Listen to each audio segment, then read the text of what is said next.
안녕하십니까.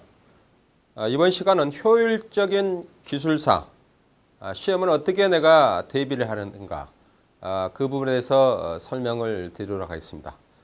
기술사는 상당히 어렵고 힘이 듭니다.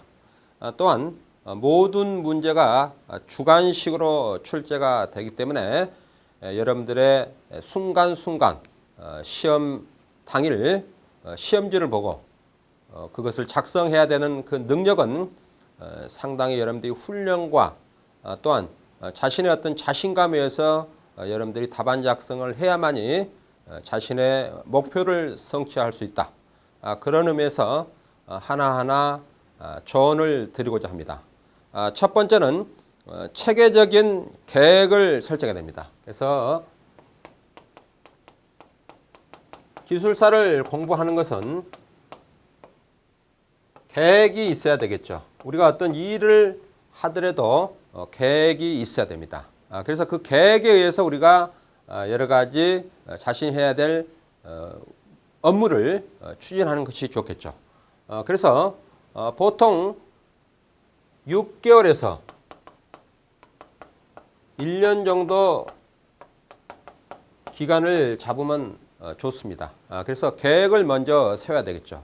그래서 내가 어떻게 계획을 세워야만이 이 시험에 대비할 수 있는가? 그것은 상당히 중요합니다. 그래서 체계적인 계획에 의해서 여러분들이 준비를 진행을 해야 된다. 또한 체계적인 계획이라는 것은 자신의 여러 가지 사생활을 뒤로 하고 이 기술사를 합격을 해야 된다는 그곳에 중점을 두고 여러분들의 모든 생활 패턴을 거기에 집중을 해야 된다는 그런 의미가 되겠죠. 그래서 첫 번째는 체계적인 계획을 설정하고 다음 두 번째는 시험 준비 기간이죠. 시험 준비 기간. 그래서 시험 준비 기간은 앞에서도 언급했지만은 보통 6개월에서 1년 정도의 어떤 기간을 갖고 여러분들이 선정하는 것이 좋다. 기간이 길게 되면은 어떤 문제가 발생합니까? 어떤 사람들은 보통 2년 내지 3년을 잡은 그런 분도 있습니다. 그렇지만 여러분들 생각해 보십시오. 모든 21세기에 우리가 살아가는 이 산업사회는 상당히 바쁘고 또한 돈을 벌어야 됩니다. 그래서 공부만이 할 수 있는 것은 아니죠. 그래서 결국은 기간이 길게 되면은 그만큼 기억력은 떨어집니다. 또한 기한이 길게 되면 어떻게 됩니까? 우리가 여러 가지 일이 있으면은 그 미루게 되죠. 기간이 많이 있으니까 뭐 다음에 하면 되지. 이런 생각을 가지고 공부를 하게 되면은 그만큼 집중력이 떨어집니다. 집중력이 떨어지고 또한 기간이 길게 되면은 기억력이 떨어지게 되죠. 여러분 생각해 보십시오. 나이가 먹으면 먹을수록 들면 들수록 여러분들이 기억력이 더 생깁니까? 더 떨어지죠. 그것은 결국은 전혀 공부에 도움이 되지가 않습니다. 그래서 가능한 기간을 짧게 해서 그래서 최단은 6개월 그 다음에 가장 긴 것은 1년 정도 잡고 여러분들이 준비를 하면은 가장 좋을 것으로 생각이 됩니다. 그렇게 해서 준비를 하시고 다음 세 번째는 출제 빈도가 높은 문제부터 진행을 하라는 거죠. 출제 빈도에 따라서 준비를 해라. 이것은 출제 빈도에 따라서 준비하라는 것은 여러분들이 시간이 없을 때를 의미합니다. 시간이 짧은 경우에 이때는 출제 빈도의 수에 따라서 우리가 진행하는 것이 제일 좋겠죠. 왜냐하면 시간이 길게 되면은 어느 정도 여유가 있으면은 전부 다 출제된 문제를 아주 자세히 이렇게 보면은 좋겠죠. 그렇지만은 그만큼 시간이 직장을 다니고 하다 보면은 시간이 없을 수도 있겠죠. 그럴 때는 결국은 어떻게 죠? 출제 빈도에 따라서 우리가 공부를 할 수밖에 없습니다. 예를 들어 베너리 방정식이 나왔다. 그러면 베너리 방정식이 예를 들어 한 10회가 나왔다. 그것은 상당히 출제 빈도가 높습니다. 그것은 앞으로도 나올 가능성이 많다는 거죠. 그런 부분부터 먼저 여러분들이 진행하는 것이 좋다는 거죠. 그렇게 하고 그 다음에 시간이 충분히 있을 때 시간이 충분하면은 그 부분을 전부 어떻게 됩니까? 정독을 해서 그것을 읽고 우리가 요약을 하면 되겠죠. 그래서 시간이 없을 때와 시간이 있을 때 내가 어떻게 그것을 선정해서 해야 되는가. 그것은 상당히 중요합니다. 그 다음에 네 번째는 연습을 실전처럼 해야 됩니다. 연습을 실전처럼 해야 된다. 자, 연습을 실전처럼 한다는 것은 가장 중요한 것은 포인트는 뭐죠? 여러분들이 기억을 많이 해야 되겠죠. 기억을. 첫 번째는 기억을 많이 해야 됩니다. 그런데 이 첫 번째 기억이라는 것은 항상 문제의 여러 가지 연계, 즉 예를 들어 하나의 문제에 대한 그 내용을 그곳에만 국한하지 말고 여러 가지 학문이라는 것은 전부 다 네트워크처럼 연결이 되어 있습니다. 그래서 다른 어떤 자신이 알고 있는 지식을 이 문제에 연계해서 여러분들이 답안 작성을 할 수 있는 그런 능력이 탁월해야 됩니다. 그것은 대단히 중요합니다. 그래서 여러분들이 꼭 한 문제당 독립적으로 그것을 생각하지 말고 전부 다 학문이라는 것은 연계가 되어 있다. 그것을 여러분들이 개요의 어떤 내용을 여러분들이 작성한다든가 이런 것은 상당히 도움이 많이 되죠. 또한 그런 문제들을 충분히 지식을 알아야 되겠고 그 다음에 실전이라는 것은 제일 중요한 것은 답안 작성입니다. 답안 작성. 그래서 답안 작성을 실전처럼 진행을 해야 된다는 거죠. 그래서 답안 작성을 실전처럼 진행한다. 또한 이것을 어떻게 하죠? 우리가 쓰면서 계속 연습을 해야 된다는 거죠. 그래서 우리가 답안지를 작성한다는 그런 가정하에서 우리가 연습을 해야 됩니다. 또한 21세기는 어떻게 됩니까? 우리가 컴퓨터 세대죠. 이 컴퓨터 세대다 보니까 손으로 손을 우리가 사용하는 이런 어떤 여러 가지 글씨 쓰는 그런 사항들이 상당히 많이 줄어들고 있다. 그로 인해서 손놀림이 상당히 느립니다. 그래서 여러분들이 실전처럼 준비하는 것은 손놀림 속도를 빠르게 이렇게 계속 훈련을 시키라는 거죠. 그것은 대단히 중요합니다. 예를 들어 자기가 머릿속에 많은 지식을 알고 있어도 결국은 손이 옮겨 써야만이 합격할 수 있고 점수를 획득할 수 있는 거죠. 그것을 계속 훈련을 해야 됩니다. 그것이 대단히 중요한 거죠. 그렇게 해서 여러분들이 진행을 해 주시기 바라고 다음은 답안 작성 요령입니다. 답안 작성 요령. 그래서 어떻게 답안 작성을 해야 되는가? 답안 작성이 상당히 중요하겠죠. 그래서 첫 번째는 반드시 개요를 써야 됩니다. 개요. 예를 들어 A에 대해서 논하라. A에 어떤 원리가 있다. 그래서 문제가 뭐 이렇게 나왔다고 치죠. 문제가 A의 원리에 대해서 설명하시오. 설명하시오. 이런 문제가 나왔다 치면은 첫 번째는 개요를 써야 되겠죠. 개요. 개요는 A의 원리에 대한 포괄적 내용이 들어가야 됩니다. 포괄적 내용. 그래서 여기서는 어떤 A의 어떤 사용 방법이라든가 특징이라든가 또 여러 가지 장단점이 있겠죠. 이런 부분을 A의 원리에다가 우리가 개요에다가 써야 됩니다. 그래서 개요는 우리가 논문에서는 서론과 똑같죠. 논문이 다 어떻게 구성되어 있습니까? 서론, 본론, 결론으로 이렇게 논문이 구성이 되어 있습니다. 그래서 개요는 그 본론의 어떤 부가적인 본론의 내용을 이해하기 쉽도록 유도하는 것이 바로 서론, 즉 개요입니다. 그래서 개요는 포괄적으로 이렇게 설명을 해주는 것이 좋겠죠. 그런 다음에 이제 본론에서는 그것에 대한 디테일한 내용을 전개해 나가는 거죠. 그래서 그런 부분으로 여러분들이 개요를 설명해 주시고 그 다음에 두 번째는 결국은 A의 원리가 타이틀이 되는 거죠. 그래서 본론의 제목이 A의 원리가 되겠죠. 그래서 A의 원리에 대해서 여기서는 여러분들이 설명을 해 줘야 됩니다.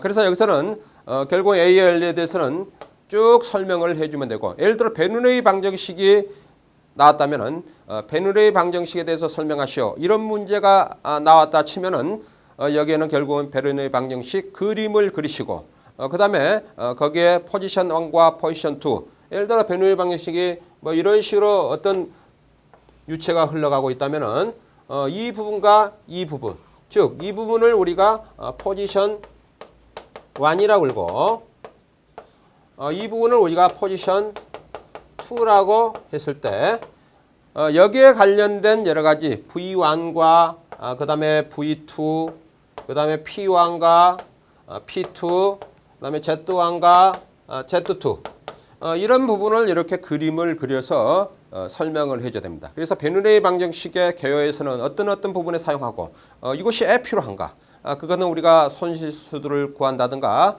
여러 가지 모터의 동력을 구한다든가 이런 부분에 사용하고 있죠. 그래서 A의 원리에 대한 그림을 그리시고 그 다음에 설명을 진행을 하면 됩니다. 그렇지만 이제 본론에서는 여러 가지 번호가 부여할 수 있죠. 번호 부여. 번호가 부여가 되죠. 그래서 첫 번째 번호가 나오면은 한쪽 가로치시고 여기에 타이틀, 제목을 쓰시면 되고, 그 다음에 또 이 밑에 예를 들어 어떤 내용이 나오면 양쪽 가로치시고 내용을 쓰시고, 그 다음에 또 밑에 나오면은 동그라미 원에서 제목을 쓰시고, 이와 같이 해서 우리가 전개를 해 나가야 됩니다. 그렇게 해서 채점자가 빨리 이해할 수 있도록 그렇게 하는 것이 상당히 유리하겠죠. 그렇게 해서 진행을 하시고, 그 다음에 이제 본론이 끝나고 세 번째는 결론인데, 이론적인 부분은 결론은 필요가 없습니다. 사실은 이론적인 결론이 어디 있습니까? 그렇지만은 3, 4교시에서 3교시나 4교시에서 최근의 어떤 경향에 대한 기하의 견해를 묻는 이런 문제가 나올 수가 있겠죠. 그런 문제는 결론을 써야 됩니다. 그래서 그런 문제는 이제 결론을 써야 되는데, 그것은 객관적으로 써야 된다. 객관적으로. 그래서 A의 경우가 있고 B의 경우가 있는데, 뭐 B의 경우를 더 선호한다, 이와 같이 객관적으로 쓰셔야 됩니다. 그래서 이것이 옳다, 저것이 옳다가 아니고 A가 있고 B가 있는데 B의 경우를 더 선호하는 것 같더라, 이와 같이 객관적으로 쓰는 것이 상당히 중요합니다. 그럴 때는 결론을 써야 됩니다. 그렇지만 이론적인 것에 본인이 좀 불안하고 여러 가지 그럴 때는 결론이라는 것은 요약 정리할 정도로 그렇게 결론을 마무리하는 것이 좋을 것으로 생각이 됩니다. 그렇게 해서 작성을 하시고, 그 다음에 답안지 분량을 어느 정도 해야 되는가. 답안지 분량은 보통 8페이지에서 10페이지 정도는 여러분들이 작성을 해야 됩니다. 8페이지에서 10페이지 정도 분량. 그래서 이것은 A4로 이렇게 편지지 형식으로 되어 있기 때문에 그것을 여러분들이 작성을 해야 되겠죠. 그런데 이 8페이지에서 10페이지 정도의 어떤 분량을 작성하는 것은 쉽지가 않습니다. 그래서 제가 앞에서 언급을 했지만은 연습을 실전처럼 하라. 그것은 상당히 중요합니다. 이 정도 분량을 여러분들이 쓰시려면은 결국은 우리가 머리에서는 정리가 되어 있어야 됩니다. 머리에서는 정리가 되어 있고 손은 어떻게 되죠? 답안지에다가 옮겨 쓰는 그런 상태가 돼야지 8페이지에서 10페이지의 분량을 쓸 수가 있습니다. 그것을 훈련을 많이 해야 됩니다. 여러분들 시험을 쳐보시면 아시겠지만 책상에 엎드려서 생각이 안 날 때 그것을 생각하고 있으면 그것은 거의 다 떨어집니다. 그래서 일단은 문제를 보고 머릿속에서는 벌써 정리가 다 돼 있어야 됩니다. 그런 다음에 손은 아주 빠른 속도로 정확하게 옮겨 쓰는 그런 훈련을 많이 해야 된다는 사실입니다. 그렇게 해서 답안지 분량을 채워 넣으셔야 되고, 그 다음에 잘못된 부분, 예를 들어 수정을 하고 편집을 해야 되겠죠. 그래서 10분 전에는 반드시 끝나야 됩니다. 여러분들이 기술사는 100분이죠. 100분이면은 90분 동안에는 답안 작성하고 10분 동안 뭐를 하는가? 10분은 교정을 보고 10분은 교정을 봐야 됩니다. 10분은 교정을 보고 그래서 잘못된 부분은 있으면은 예를 들어 아니다. 아니다가 있으면 이걸 두 줄 긋고 있다로 이렇게 표시를 한다든가 이런 식으로 여러분들이 그 문제 자기가 답안 작성한 내용을 읽어보고 그것을 여러분들이 수정할 수 있도록 그렇게 해야 됩니다. 그것은 상당히 중요합니다. 그렇게 해서 여러분들이 전부 다 시험에 여러 가지 교정을 볼 수 있는 10분 동안의 그 시간을 할애를 해야 됩니다. 그렇게 해서 잘못된 부분은 여러분들이 교정을 해주시고 또한 그렇게 10분 동안 모든 내용을 읽어보시면은 본인이 시험이 끝난 후에 채점을 하면은 여러분들이 학부를 알 수가 있습니다. 그렇게 해서 여러분들이 진행을 해 주시기 바라고 그래서 10분 동안 그렇게 하시고 그 다음에 시험 전략이 있습니다. 시험 전략. 그러면 어떻게 시험 전략을 세워야 되느냐. 1, 2교시가 대단히 중요합니다. 1, 2교시가. 1, 2교시가 대단히 중요한 사실입니다. 그래서 첫 번째 1교시는 객관식으로 주관식으로 단답형 문제가 나오죠. 그래서 1교시에 단답형 문제가 나옵니다. 그 다음에 2교시는 주관식 문제인데 이론적인 내용이 주로 2교시에 출제가 되고 있죠. 그래서 여기서 이 1, 2교시에서 70점 이상을 여러분들이 획득하도록 여러분들이 전략 전술을 써야 됩니다. 왜 1, 2교시가 중요하느냐? 1, 2교시 시험을 잘 보면은 3, 4교시에도 여러분들이 시험을 잘 볼 수가 있습니다. 왜 그러냐면 1, 2교시에 잘 보면은 컨디션이 어떻게 되죠? 컨디션이 상당히 업이 되죠. 본인이 1, 2교시에 시험을 잘 봤기 때문에. 그렇지만 1, 2교시 시험을 못 보면은 여러 가지 3, 4교시는 불리하죠. 식사를 하고 시험을 봐야 되고 또 1, 2교시 시험을 못 보면은 컨디션이 다운이 돼 가지고 상당히 힘들죠. 그와 같은 여러 가지 문제 때문에 1, 2교시가 대단히 중요합니다. 그래서 1, 2교시에 여러분들이 시험을 잘 보도록 여러분들이 아주 전략 전술을 잘 쓰셔야 됩니다. 그렇게 하시고 그 다음에 앞에서 언급했던 8에서 10페이지의 어떤 답안지를 여러분들이 쓰려면은 답안지를 작성을 하려면은 여러분들이 어떻게 해야 되는가? 중요한 포인트입니다. 그림이라든가 그래프, 식을 활용해서 답안 작성을 하도록 노력을 해야 됩니다. 자, 여러분들이 우리가 그냥 문장을 어떻게 됩니까? 편지 형식으로 쭉 쓰다 보면은 앞뒤가 안 맞게 우리가 문장을 쓸 수도 있습니다. 그렇기 때문에 그림이라든가 그래프, 식을 활용해서 본론의 내용을 여러분들이 답안 작성 훈련을 충분히 하면은 어떻게 됩니까? 채점자가 빨리 이해할 수 있겠죠. 채점자가 빨리 이해하고 그것을 점수로 연계할 수가 있습니다. 그렇지만 여러 가지 내용을 장문으로 써놓으면은 그거를 여러분들이 입장 바꿔 생각해 보세요. 그거를 읽으려면은 시간도 많이 걸리고 또 뒤죽박죽 써놓으면 어떻게 되죠? 채점자가 짜증이 납니다. 저도 학교에서 강의를 하고 있지만은 학생들이 아주 답안 작성을 잘 하는 학생은 플러스 알파도 줄 수 있는 그런 마음을 가지고 있듯이 답안 작성을 못하면은 상당히 마음으로 짜증이 나고 그렇습니다. 그래서 가장 중요한 것은 그림이나 그래프를 식을 잘 활용해서 어떻게 됩니까? 채점자를 감동을 시켜야 됩니다. 감동을 시킬 수 있는 답안 작성을 해야 됩니다. 그것은 상당히 중요합니다. 여러분들 생각해 보십시오.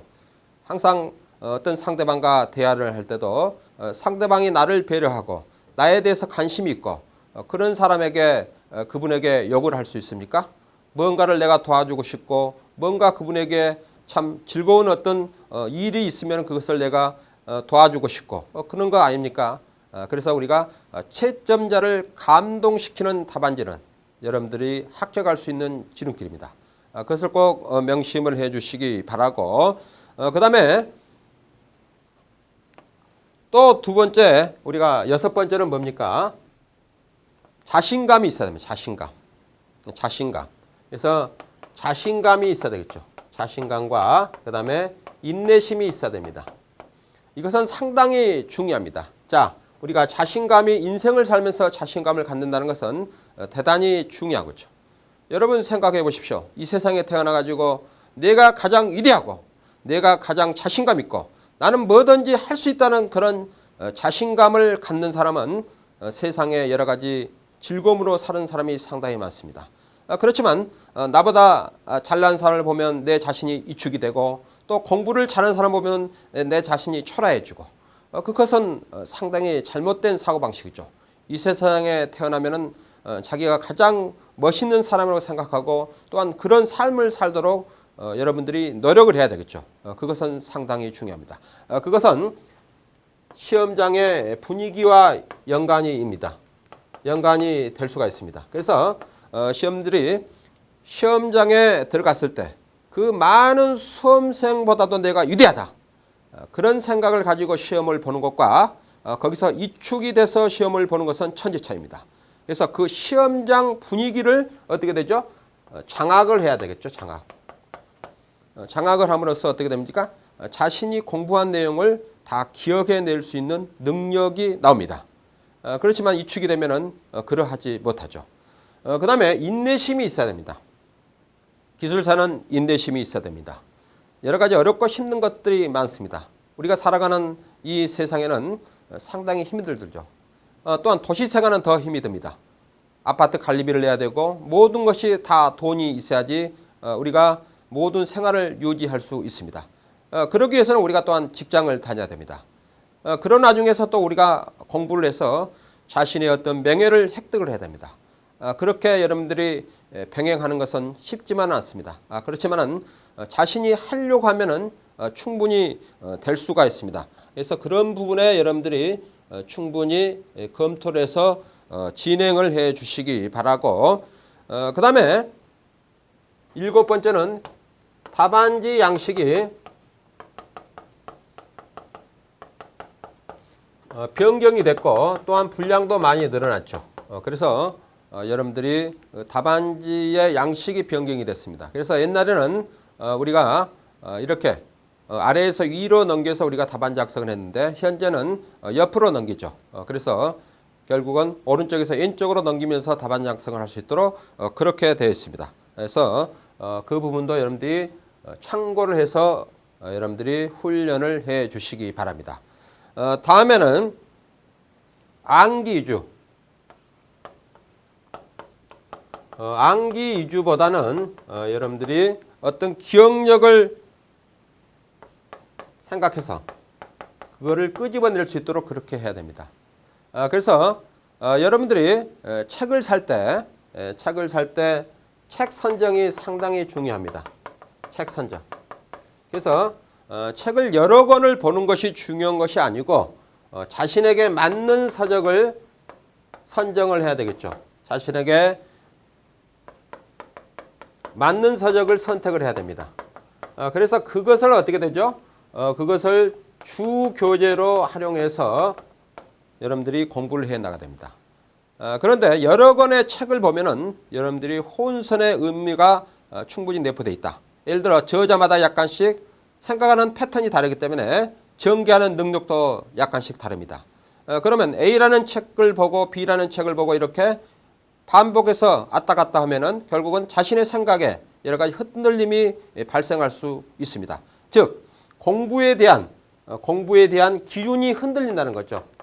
본인이 공부하는데 A의 책을 보고 B의 책을 보면은 그것이 어떤 기준이 흔들리기 때문에 효율성이 떨어지는 거죠. 그래서 반드시 책이라는 것은 자신의 맞는 서적을 가지고 공부를 진행을 해야 됩니다.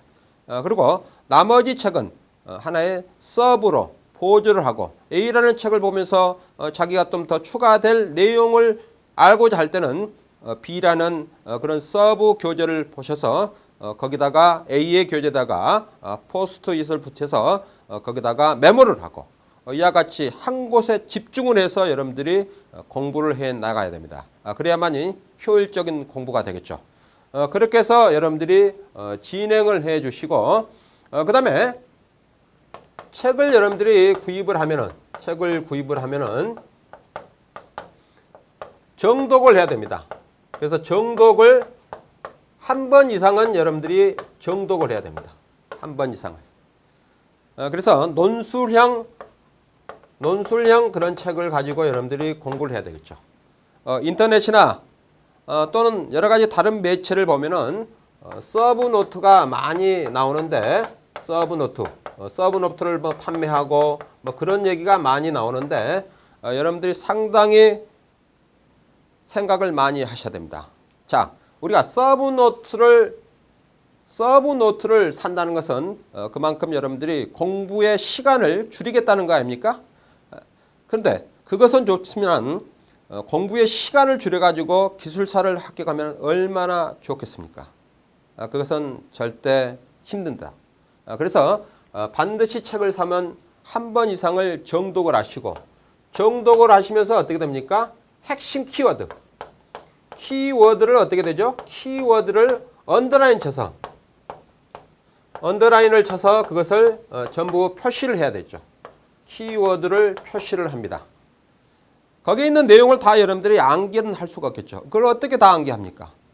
그렇지만 키워드를 표시를 하고 이 키워드를 어떻게 됩니까? 여러분들이 고무줄을 연상하시면 됩니다. 고무줄. 자, 고무줄이 예를 들어 잘 들으면은 5cm, 50cm밖에 안 됐는데 이것을 양팔로 잡아당기면은 어떻게 됩니까? 1m 20cm가 됐다. 그런 능력이 탁월해야지 합격을 합니다. 즉, 키워드를 가지고 문장에 살을 붙이는 능력이 탁월해야지 기술사를 합격할 수가 있습니다. 그 책에 있는 수많은 내용들을 어떻게 여러분들이 실을 애우듯이 애울 수가 있겠습니까? 그것은 불가능합니다. 그래서 키워드를 가지고 문장에 살을 붙이는 능력이 탁월해야지 기술사를 합격할 수 있다. 그렇게 해서 여러분들이 준비를 하셔야 됩니다. 그래야지 여러분들이 쉽게 할 수 있고 이 서브노트를 가지고 여러분들이 공부하는 것은 상당히 위험천만합니다. 여러분들 생각해 보십시오. 내가 예를 하나 들겠습니다. 시골에 농부가 있습니다. 시골의 농부가 이웃집에서 준 종자씨를 줬습니다. 근데 이 종자씨를 밭에다가 심었습니다. 밭에 심어가지고 그것을 뿌려서 심었습니다. 그런데 그 종자씨가 나중에 싹이 나서 잘 자라고 수확이 잘 될 수 있을 것 같습니까? 그것은 아니죠. 왜냐하면 건실한 종자씨를 주더라도 농부는 아침에 일찍 일어나 풀을 메고 거름을 주고 그 식물을 계속 곡식을 보호하고 관리를 해야만이 그 곡식에 수확이 많이 나듯이 자기 정성과 자기의 노력이 들어가야만이 결과는 좋습니다. 그렇지만 남들이 노력해서 해놓은 것을 자기가 그것을 그대로 갖다 여러분들이 사용한다는 것은 그것은 여러분들이 많이 생각해 보면은 잘못된 것을 알 수가 있을 겁니다. 그것은 상당히 중요하시고 그 다음에 공부는 어떻게 하는가? 저는 공부를 혼자 공부하는 것이 가장 바람직하다고 생각이 됩니다. 그런데 이것을 그룹으로 해서 공부하는 것은 바람직하지 않다고 저는 생각합니다. 왜 그러냐면은 여러분 생각해 보십시오. 학원을 다닌다면은 예를 들어 제가 학원을 다닌다. 자, 학원에는 많은 사람들이 올 수가 있습니다. 그러면 A라는 사람과 B라는 사람과 C라는 사람이 있습니다. 그분들이 얘기하는 한마디 한마디가 전부 다 신경을 안 쓸 수가 없습니다. 예를 들어 이 문제가 중요하다더라. 뭐 이 문제가 나올 것 같다 하더라. 뭐 이런 내용을 듣다 보면 어떻게 되죠? 자기도 또 거기에 대해서 관심을 가질 수밖에 없겠죠. 왜 그러냐면 자기도 시험을 쳐야 되기 때문에. 그런 여러 가지 여론에 의해서 민감하게 작용할 수밖에 없습니다. 그렇게 하다 보면은 자신이 공부하는데 기준이 흔들려질 수가 있죠. 그렇죠? 그것은 바람직한 것이 아니죠. 그래서 집에 공부할 수 있는 방을 하나 만들어서 혹은 독서실에 가서 조용히 공부하는 그런 방법이 자신의 어떤 공부의 패턴을 지속적으로 유지하면서 또 그렇게 하다 보면 어떻게 되죠? 영감이 옵니다. 영감이 옵니다. 그래서 이번에는 이런 문제도 나올 가능성이 있겠구나. 그러니까 깊이 있는 공부를 하다 보면은 인스피레이션, 즉 영감이 오는 거죠. 그렇게 해서 적중하는 것이 훨씬 많습니다. 그래서 여러분들이 기술사라는 것은 학원에 가서 공부하는 것도 좋지만 그것은 상당히 어떤 자신의 공부 방법에 집중이 분산이 된다. 또한 학원비도 많이 들죠. 또한 교통비, 즉 앙복하는 시간과 그 다음에 학원에서 듣는 시간, 또한 학원에서 듣고 와서 본인이 복습하는 시간, 이거를 여러분들이 생각해 보십시오. 그런 부분을 충분히 여러분들이 고려를 해주시고 그렇지만 동영상은 어떻게 됩니까? 본인이 집에서 얼마든지 들을 수가 있고 또한 자신이 충분히 공부하면서 자신이 모르는 부분을 강의를 통해서 그것을 보충할 수 있는 상태가 됩니다. 그렇지만 여러 가지 학원에서 공부한다든가 혹은 카페에 가입해서 그 카페에서 여러 가지 카페의 그 방문자들이 얘기하는 그런 내용은 전혀 도움이 되지 않고 또한 그룹형 공부 이렇게 몇 명이 모여서 공부하는 그런 것도 저희들이 상담을 통해서 많이 상담을 해주고 있지만은 그것은 바람직한 것이 아닙니다. 그룹형 공부를 한다고 여러분들이 생각해 보십시오. 그러면 거기에 가서 A라는 장소에 가서 모여서 또 다른 곳에 차를 타고 와야 되겠죠? 거기서 모여서 공부를 시작합니다. 공부 끝나면 또 술 한잔 해야 되겠죠? 뭐 이렇게 하다면은 여러분들 공부가 제대로 되겠습니까? 또 그 그룹형에서 예를 들어 A라는 사람이 이런 말하고 B라는 사람이 또 다른 말하고 이렇게 하다 보면은 결국은 공부의 중심이 흔들려서 공부가 상당히 효율성이 떨어집니다. 그런 부분도 여러분들이 충분히 검토해서 준비를 해야 됩니다. 고로 기술사는 본인의 어떤 독학에서 인내와 진념에 의해서 여러분들이 준비를 해야 됩니다. 그렇게 되면 충분히 됩니다. 그리고 출제 문제에 대해서 말씀드리겠습니다. 자, 우리가 일반적으로 1교시의 단답형 문제. 이 단답형 문제는 매년 새로운 문제가 5, 6문제는 추가가 됩니다. 단답형 문제는 절대 가년도 출제 문제에서 다 나온 적은 한 번도 없습니다. 그래서 1교시 문제를 여러분들이 대비하기 위해서는 관련 종목의 기술 잡지를 항상 보셔서 이것은 좀 중요하다. 그런 것은 스크랩을 하시고 그 다음에 정부기관에서 발표하는 여러 가지 내용들, 공지사 이런 것은 상당히 중요합니다. 그 다음에 뉴스에서 언급된 여러 가지 내용들 그런 것도 여러분들이 항상 눈여겨서 그것을 메모를 한다든가 그렇게 해서 항상 인터넷에서 찾아서 프린트를 한다든가 그렇게 해서 1교시 단답형 문제를 항상 준비를 해야 됩니다. 그렇게 하셔서 이것을 1교시가 준비하고 2, 3, 4교시는 가연도 출제 문제에서 많이 출제가 됩니다.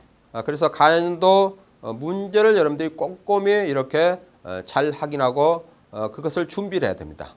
또한 3, 4교시는 결론에 관련된 앞에서 설명했던 결론에 관련된 문제가 출제될 수가 있습니다. 그래서 이 3, 4교시는 이것도 최근에 여러 가지 이슈가 된 그런 내용이라든가 뉴스 또한 여러 가지 사고 뭐 이런 부분에 관련된 내용들은 나올 확률이 90% 이상입니다. 그래서 여러분들이 그런 부분을 항상 준비해서 여러분들이 진행을 해 주시기 바랍니다. 이렇게 해서 여러분들이 준비하면은 크게 문제는 없을 것 같고, 기술사는 자신이 열심히 함으로써 여러 가지 명예를 얻을 수 있고, 또한 21세기는 여러분들이 인간의 수명이 이제 100세 시대가 됐습니다. 그래서 여러분들이 60세까지, 성공한 사람들은 60세까지 직장을 다니면서 여러 가지 돈을 벌 수 있지만은 그 이유를 여러분들이 생각해 보십시오. 그러면 내가 40년 동안을 무엇을 가지고 내가 먹고 살 건가를 여러분들이 항상 생각을 해야 됩니다. 직장을 다닐 때는 정기적으로 봉급이 나오기 때문에 걱정을 할 필요 없습니다. 하지만은 직장에서 내가 퇴사를 하고 사회생활을 했을 때 어떻게 내가 살 건가가 더 중요하다는 사실입니다. 그래서 여러분들이 여러 가지 힘들고 어려운 것이 많고, 또한 직장 생활을 하고 바쁘고 다 힘이 듭니다. 시간이 없습니다. 그런 와중에 여러분들이 준비를 해야만이 성공이라는 단어가 여러분 곁에 늘 머물 것으로 생각이 됩니다. 저도 그렇게 기술사를 공부했습니다. 그래서 한 달 공부해서 2개의 종목을 제가 합격한 사실도 있는데, 여러분들이 하면 됩니다. 그래서 항상 자신감을 가지고 여러분들이 기술사를 준비하는 기간은 모든 사생활을 조금은 양보하고 기술사에 집중해서 여러분들의 노력이 헛되지 않도록 하고, 또한 여러분들이 그 명예를 얻고, 또한 나중에 여러분들이 후회하지 않도록 그렇게 하시기 바랍니다. 그 다음에 요즘에는 구조조정이다, 여러 가지 기업의 조건들이 좋지 않습니다. 그래서 항상 여러분들이 직장에서도 여유로움이 있을 때 자신의 미래를 생각해서 임팩트를 주어서 내가 지금 공부하지 않으면 안 된다. 또한 직장 생활을 하면서도 항상 불안한 상태, 즉 명태나 구조조정 대상 상태에서 여러분들이 공부를 하면 공부가 잘 안 됩니다. 자기가 가장 편안하고 아무 문제가 없을 때 기술사를 준비하는 사람이 빨리 합격을 할 수 있습니다. 그래서 엔지니어 데이터넷에 문의한 대부분 연령층이 30대 초에서 40대 초가 제일 많습니다. 그분들이 다 직장에서 지금은 여유롭게 다 생활하고 있지 않습니까? 하지만은 벌써 미래를 준비하고 있습니다. 그래서 여러분들이 조금은 힘들고 어렵더라도 그것을 충분히 여러분들이 알아서 자신의 어떤 목표를 향해서 열심히 하면은 좋은 결과가 있을 것으로 생각이 되며, 꼭 여러분들이 이 강의를 듣는 모든 분들이 합격할 수 있기를 간절히 기원합니다. 감사합니다.